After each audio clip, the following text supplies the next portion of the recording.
Shalom. Call Haloyim Yahweh Ba'ashim Yahweh Shai Ba'ashim Rachak Kudash and Shani Kabad Gadwala Rekwab Zaquanyim Nawa Wa Shalayakim Nawa. That's double honors to our elders and apostles of Great Millstone and Shalom Mabarakim Labakayim Shalayasharala. And that's peace and blessings to the elect of Israel. And also may a double portion of the Holy Spirit be put upon the brothers that are out there on the highways and byways, offering your bodies as a living sacrifice out there on the front lines. And speaking of which, that's where the inspiration of this video was coming from. And we get this happening a lot, but it just so happened again that this past Saturday, while we were out there in DC, then this guy came up to us. And whether he was sincere or not, we couldn't really tell. He came off as wanting to learn. However, whenever people keep speaking up and speaking over you, then, they're never really too humble. However, you could definitely tell he still wanted to learn a little something, but he had that kind of spirit on him where he couldn't stop talking. But with that being said, he stayed there for a while, maybe I'll say about 45 minutes, and then he said he had to go. But upon leaving, he asked if he could get one of our numbers so that he could continue the conversation later. If he could talk to us later, maybe on the phone, or we could meet up with him, schedule a time to meet outside of where we usually are, which are on the highways and byways. So I'm making this video just because it seems like that's a recurring theme. It always happens, and I'm sure it's happening at other brothers' camps too. But just to let you all know, we're not giving out our phone numbers. That's not anything that we're going to do. That's not anything that we've ever done before. Why? Really because we don't know you. And that's why the scriptures talk about how you must try your friend first. You don't just claim somebody's your friend. You don't just welcome anybody into your home. You don't just meet up with anybody that you don't know. Even if it's just the first time and they seem pretty cool, that's not trying a friend. The scriptures say a friend is known in adversity. So with that being said, I wanted to make this video and start off reading this, Sirach 5 verse 7. It says, "Make no tarrying to turn to the Lord, and put not off from day to day. For suddenly shall the wrath of the Lord come forth, and in thy security thou shalt be destroyed, and perish in the day of vengeance." And actually, something that the big brother, the Shar Zionala over here in the DC camp, got me thinking about these past few days. When the dude left, of course he continued to speak, and Shar Zionala said, look, you don't go to a church and then, whether it's your first, second time, third time, whatever, all of a sudden you're speaking with the pastor and you're asking for the pastor's number so that you can meet with him one-on-one and go over the scriptures some other time. I mean, granted, you may have certain people that are cool with him like that. However, that's not the normal, usual case. You don't seek out the pastor to talk some other time outside of the, the service times. You have, what are the service hours?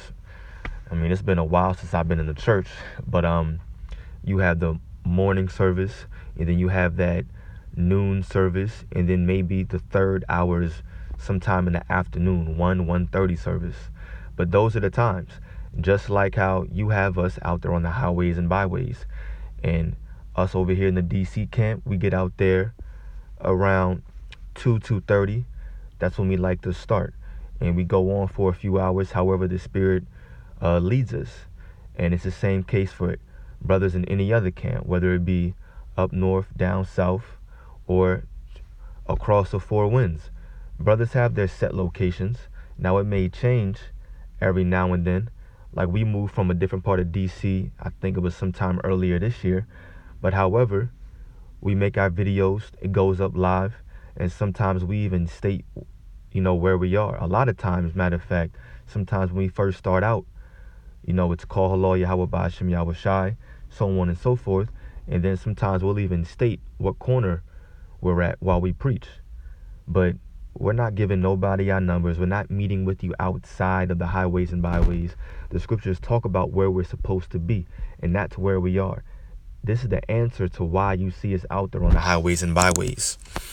It's because the Lord told us to be out there. I'm going to read this, and then I'm going to get a few more after this. Ezekiel 7 verses 25 and 26. "Destruction cometh, and they shall seek peace, and there shall be none. Mischief shall come upon mischief, and rumor shall be upon rumor. Then shall they seek a vision of the prophet, but the law shall perish from the priests and counsel from the ancients. And in these times, we know that there's going to be a famine of the word. The Lord is going to remove us eventually from these highways and byways in which we're preaching the gospel, in which you can find us, where we are every single Saturday or Friday or Tuesday or Wednesday, whatever days and whatever specific hours that brothers go out there.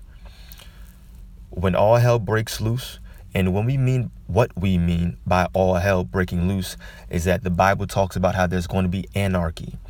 When there's anarchy, meaning no rule, and people are rioting, and it's getting very violent, and deaths are going to be out here in the streets, the Lord is going to remove us from these highways and byways. We're not going to be out in the streets when there's mass protests, when there's mass rioting, when people aren't listening to the so-called authorities, the police, the government. We're not going to be out there. But that's going to be a day when a lot of people had wished that they found us, or that they stopped when they walked by, or that they wished they listened more, or kept coming back out when they said they would. A lot of people say, oh yeah, I'm feeling it, it sounds good, blah, blah, blah. And then they go, all right, I gotta go, but I'll be here next Saturday. Y'all gonna be here next Saturday, same time? We say, yep. They go, okay, we'll be here next Saturday. And we always say what? Lord's will. Lord's will, you'll be here next Saturday. And of course, most of them don't know why we're saying that. But we always say that just because we understand why we're saying it. And majority of them don't come back. But they're going to wish that they did come back. When all hell breaks loose, they're going to want answers. They're going to want to know, why is this happening? And they're going to remember that we mentioned it. Oh yeah, I feel like I remember those brothers talking about something like this. Where are they? They're going to go out to those same street corners, and they're going to what? They're going to look for us. They're going to wish that they actually stood out there, because they had the opportunity. We're out there every single Saturday, every single Friday, no matter what it is. And the scriptures say what? Isaiah 30, verse 20. And though the Lord give you the bread of adversity and the water of affliction, because the Lord is putting us through the fire right now. We're going through these trials and tribulations. And that's how we truly understand the scriptures, because we're going through what the Lord said we would, or we're going through what was prophesied of us to go through right now. The Lord is chastising us, treating us as sons. And because of that, we grow more in our spirit. Our spirit is strengthened. Our mind is strengthened. We get more spiritual gifts, more fear of the Lord, more faith in the Lord. But it goes on to say, yet shall not thy teachers be removed into a corner anymore, but thine eyes shall see thy teachers. And so that's why I said earlier, you have the opportunity right now to seek the Lord. How do you do that? By seeking out the Lord's prophets. Because we truly believe that the Lord is speaking through us. That's why we go out there. That's why we proclaim this word very, very, very boldly out there. The scriptures talk about how you believe and therefore we have spoken. We believe and therefore we speak. So that's why you see us out there. It's not our own words. We're not speaking prophecies out of our own mind. No, we're telling you the prophecies in the Bible. So you see us out there. Now, what do the scriptures say?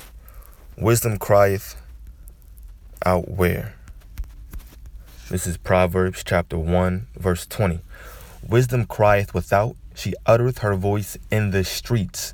She crieth in the chief place of concourse, in the openings of the gates, in the city she uttereth her words, saying, how long, ye simple ones, will ye love simplicity, and the scorners delight in their scorning, and fools hate knowledge. You have a lot of people that are walking by, and they shake their heads at us, but guess what? Those are the ones that hate knowledge. Let me look up this word in verse 21 for concourse, and let's see what that says. Because it says, wisdom crieth in the chief place of concourse. Concourse. Skip right past it. Put that back on. Concourse says Hama. It says to murmur, growl, roar, cry aloud, mourn. Hold on, did I click on the right word? Hold on. time. Dang, my fault, y'all. I put airplane mode on so people don't call me or text me, nothing like that. That was concourse. Okay. Concourse, I'm going to do it one more time. My fault. It's Hama. It says, to murmur, growl, roar, cry loud, mourn, rage, sound, make noise, tumult, be clamorous, to be disquieted, be loud, be moved, troubled, to be in an uproar. And guess what? The scriptures talk about how we're supposed to go out here and spare not. It says, cry aloud, spare not. And that's exactly what we're doing out here in the highways and byways. But basically, when the scriptures talk about the chief place of concourse, it's referring to the main places in which there's foot traffic. The chief place, meaning the head place of foot traffic, concourse, where people are traveling. And that's why we're out on the busiest street corners of our big city. We strive to go out in places where there's a lot of people walking by, maybe because of different eateries, or maybe because it's a big school nearby, or maybe because it's a lot of places to shop. So we go what they call, quote unquote, downtown. That's why you see us out there. And we're crying aloud. That's where you get wisdom. So let me grab one more scripture and then I'll close out. Luke 14, verses 23. Luke 14, verse 23. It says, and the Lord said unto the servant, go out into the highways and hedges and compel them to come in, that my house may be filled. And that's why we're out there on the highways and byways. We're not giving you our numbers. We're not meeting with you in some secret location. We're not going to hold a debate with you at some place where you set up. If you want to talk to us about the scriptures, you know where to find us. We're out there every single week in the same spots. All right. So with that being said, just wanted to make that video. Hopefully it gave some of you all understanding unto why we're out there on the highways and byways. And if you want to seek the Lord in what you should be, because these times that we're coming into are going to be very perilous, and you're going to want answers. So right now you need to get those answers before prophecy or those prophecies come to pass, before anarchy truly happens in these streets of Babylon the Great. So you know where to find us. Call Halal Yahweh Ba'ashem. You know where to find the Lord, I should say. Call Halal Yahweh Ba'ashem Yahweh Shai Ba'ashem Rachakudash. Double honors to our elders and apostles of Great Millstone, and peace and blessings to the elect. Shalom.